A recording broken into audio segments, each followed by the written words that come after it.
Hi guys,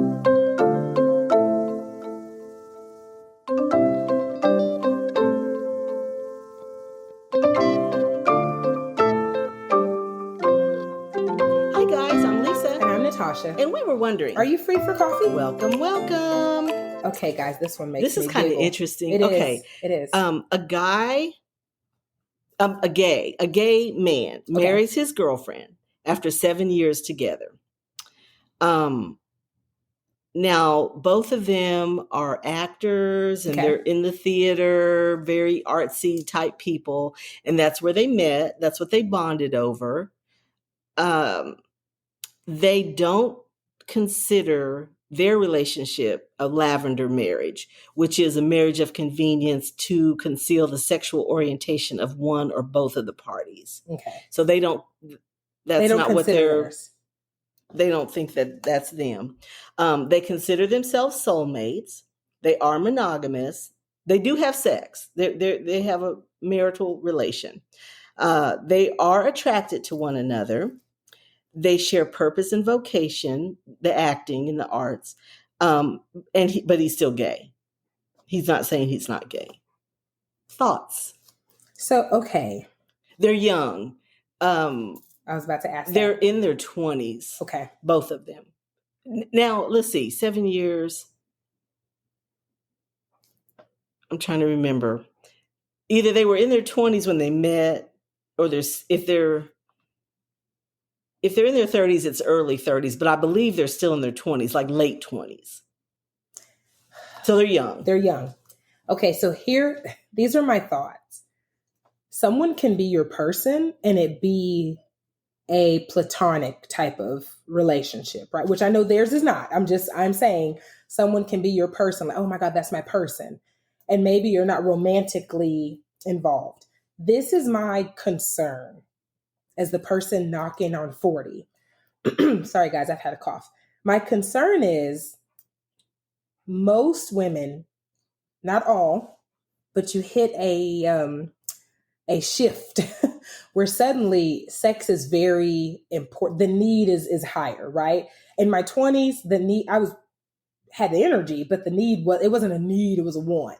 Yeah. Closer to 40, this has become a need. Well, and some of it too, if you have children, they become the priority. And a lot of times you're just so fatigued and tired and trying to do kids that that's way down on your list. Now, they don't have children. It doesn't say if they plan to have children. So I don't know what their future. I would venture to ask why they got married. Well, they say that they are soulmates and that even though they have sex, the relationship is so much more than that. Okay. And that was my thought too, because with men, young men, their sex drive is very high. Right. So and it begins to taper. You can kind of be older. like almost anything. Yeah. You Not to say she's almost anything, but he's more revved up. So as that dwindles, and like how is it going to be? Right. And is everybody okay? They're grown-ups. Yeah. Hopefully they've discussed all that. Yeah. It kind of makes me think of Someone Somewhere. Yes, somebody somewhere. Have y'all watched that? Can see on Max. On Max. It's kind of a snarky Ted Lasso. It is. It's like it is. I didn't think it's a feel good, but it's not the syrupy sweet feel good that Ted is. It's a little more gritty. It is. But it still is a feel good. But it is about family and your person. And chosen family. Yeah. Family, your family of origin, chosen family, and friends who are soulmates. They're not sexual soulmates, but they are each other's person. Yeah. And the guy is gay. Yes. But we love him. Joel. They just love each other dearly. Yeah. They get each other. Yeah.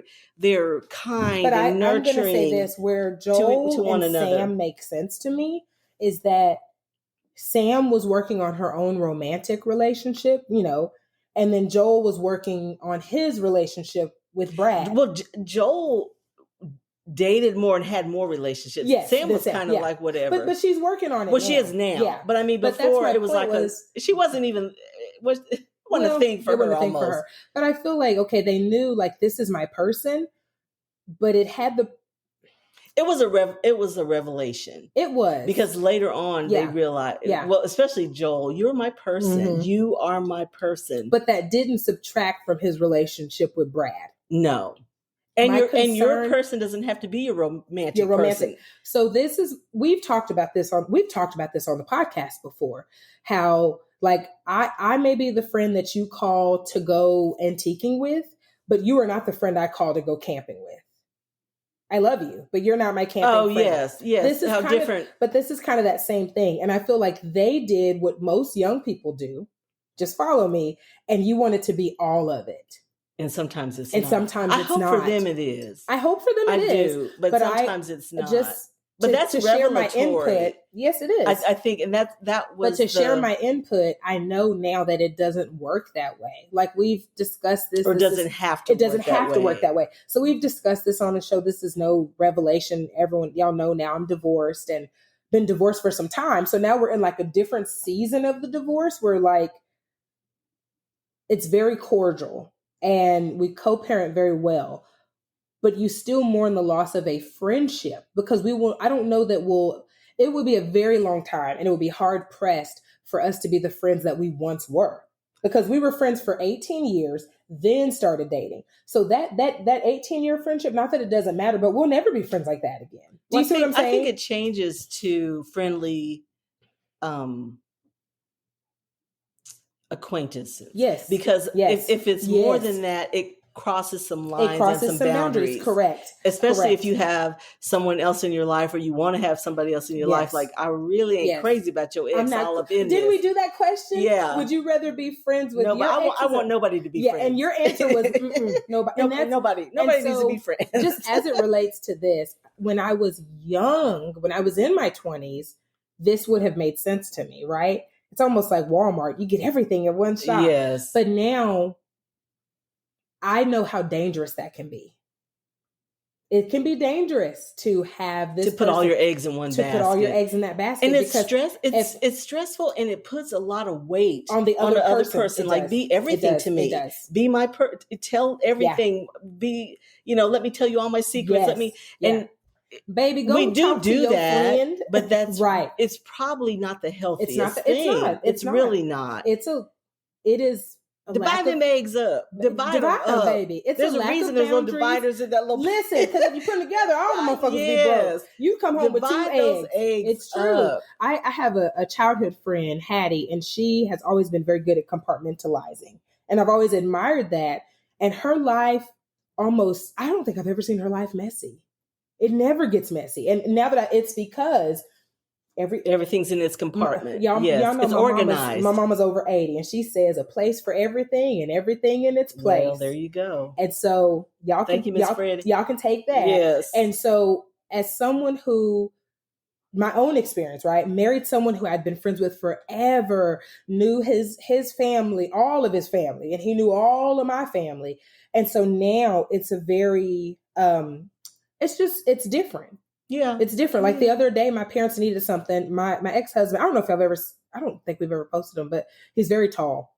And so my dad was like, well, hell, if he was here, he could just grab the other side. And I was like, let me get the step stool and be your son. Thank you. Right. So it's the divvying up. It's the dividing. Yes. So I hope it works for them. I do. But I will say my concern with it is they might be losing the friendship. And that really, the friendship, sounds like that's the most important thing. It is. And my thing is, so what happens when he meets a man who he has this connection with? Because they're monogamous too. Like this, right? They are. This is a whole thing. Yeah. But if he finds somebody that he's attracted to, but he says he's attracted to her too. But it's a sticky wicket. I don't know. I hope it works out. Yeah. They probably need to be going to therapy and keep talking about it. Because if you're 10 toes down that you are gay, but then But this is you're happily having sex with a woman, then by definition you're bisexual, right? So then there's I guess he's saying that he's not attracted to any other woman other than her. So women are not his thing, but he is attracted to her for whatever reason. Because he was saying when he met her, he heard someone laughing and he thought, whoever this is laughing, I need to know them. So she just has the energy. They have their commonality of the acting and the arts.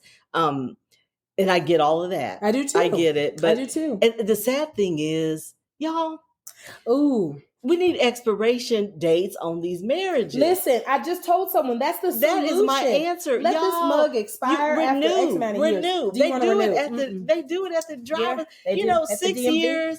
Baby, do you want to renew? Okay. Well, 7-year itch. Do 6, baby, and see if you want to keep fooling. Yeah. And then no harm, no foul. We had a good run. We had a great run. But I'm ready to do something else.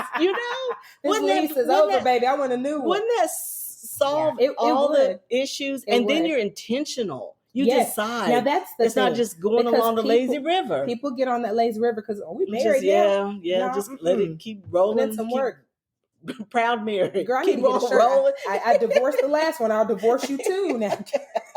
Not that divorce is a joke, guys, but really be intentional. Yes. Be intentional. And that would do it because then, Well, see, that's the thing, because we don't think things are successful in a marriage unless it goes forever. That's true. And I just disagree with that. I agree. I think it can be successful in its way. We had a successful marriage for what it was.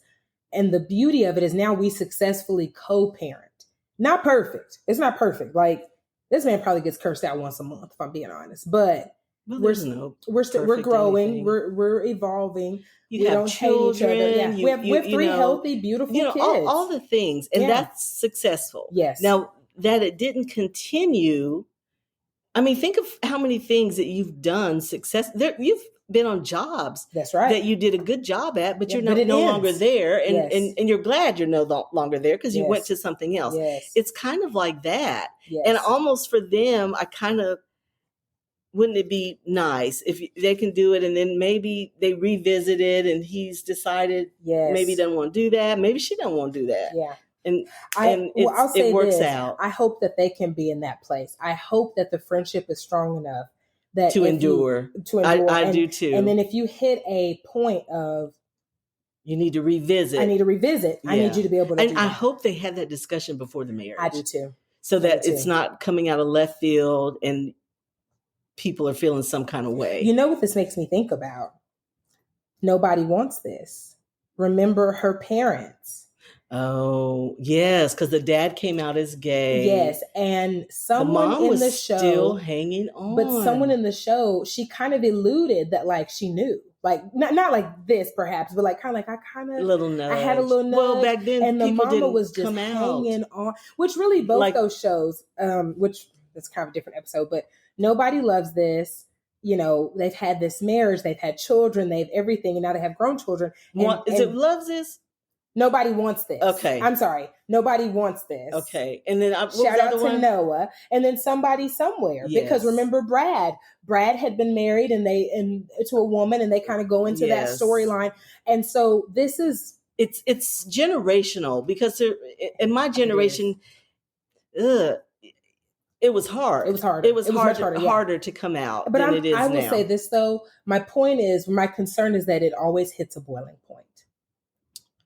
Well, yeah, because it always hits a boiling point. Always come out. Well, what's done in the dark comes out to the light always. And I think some of it is right now your itch is low on the needs, right? It's low. Yeah. Just like Brad's was low. Just like the dad on Nobody Wants This. That's just like his was low. And just like mine was lower when I was 20. Yeah. But then you do hit a point, and Lisa's definite. You're real. Nope. And so the thing is, that's as you get older, that's kind of what happens. You get more clarity. You get more clarity, and you're more, this is what I want, this is what I don't want. Yes. So my concern there is... And you get braver. You do. I think when you're younger, you do what people expect you to do. That's what it is. I wasn't going to say it. There's parameters. Yes. There's people putting pressure on you to do things, get married, have kids, do this, do that. And you just go along with it. Whereas the older you get, like, no, that's not for me. Yeah. And you learn to kind of push back a little bit. Yes. I agree. But I was always a pusher back. Yeah. The nuns used to call my mom and say, this child right here. Lisa I have always been. Does that make sense to you? That don't make no sense and to when me. she Why says it, you're like, why are we doing this? But everybody's not that way. Yeah. And a lot of people just go along. Just kind of roll, And, But that's where the lazy river is real dangerous. That's my point. That's where the lazy river is so dangerous, because you have people... Y'all don't make me preach. I know. I will say this. In a former life, I too married someone who I just got along. And I'm not talking about the ex-husband y'all know about, but I got with someone who, but we get along and it's great and it's this, and it expired. Yeah. It expired. So that's what I'll say. We wish them well. I do. I'm hopeful for them. Yes. I am. Up next, simple meditative affirmations at work. But first, a message. During hard times, it can get really difficult if you don't have anyone to talk to. Being alone with your thoughts can be an isolating feeling that can allow negativity to consume you. This is why we are sponsored by BetterHelp. BetterHelp is customized online therapy that offers video, phone, and even live chat sessions with your therapist, so you don't have to see anyone on camera if you don't want to. There is a broad range of expertise in BetterHelp's 20,000 plus therapist network that gives you access to help that may not be available in your area. You just fill out a questionnaire to help assess your specific needs, and then you get matched with the therapist in under 48 hours. Then you schedule secure video and phone sessions. Plus, you can exchange unlimited messages, and everything you share is completely confidential. You can request a new therapist at no additional charge anytime. Join the 2 million plus people who have taken charge of their mental health with an experienced BetterHelp therapist. So many people use BetterHelp that they are currently recruiting additional therapists in all 50 states. Get 10% off your first month at betterhelp.com/free-for-coffee. That's betterhelp.com/free-for-coffee. From our sponsor. Okay. My quote is very on the nose. Mine too. Oh, is it? Okay. Yeah. Mine is, the partner I seek is also seeking me. There you go. Okay, mine is, I start each day with peace, clarity, and focus. Emphasis on clarity. Y'all just don't know.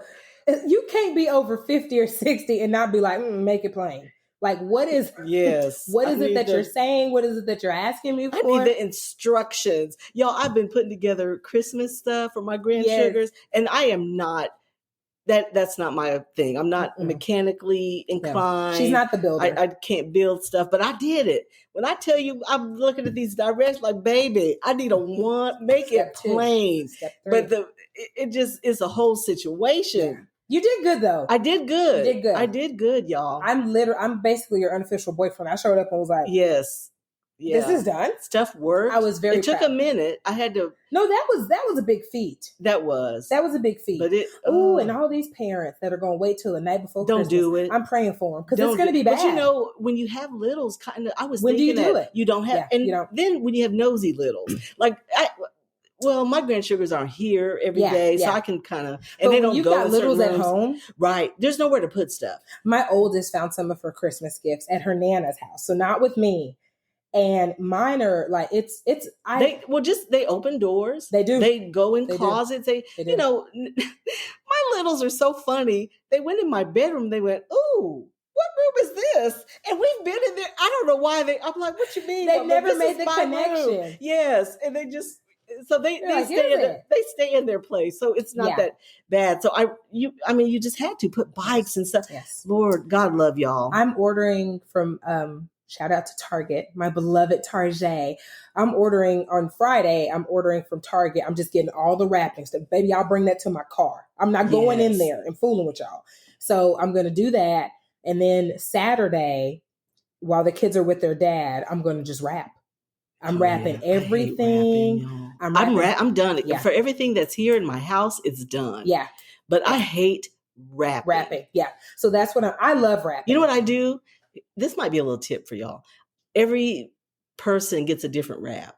Yes. So that way I learned don't that do from you and tags. It makes sense. So and it's relatable. Like if they like whatever they're into. Like I've Paw got Patrol or books or like one kid now that's into sharks. I found some shark paper, believe it or not, Christmas shark paper. Yeah. But and that helps. And so it's like you kind of have piles, you know what you've got, where everything. So that's it. Just FYI. No, you told me that and I was like, this makes sense. And I have tons of paper, even from last year. You can just keep, you know. Well, especially with littles, because if they can't read. Right. Like if you have, like my youngest is 2. So, but she knows, oh, baby shark. Oh, yeah. And so she it's would like, be excited about that. So she's excited. And then, like, of course, my son, he's a Paw Patrol builder type of guy. So they had a rubble paper where it's a construction crew. I was like, this hits everything. Yeah. So anyway, it is a good idea. It is, y'all. Okay, loves. Thank you for pulling up a chair and joining us for coffee. Please subscribe to Are You Free for Coffee podcast wherever you are listening. We hope that you enjoyed today's episode and find joy in the little things. Until next time. Bye, guys.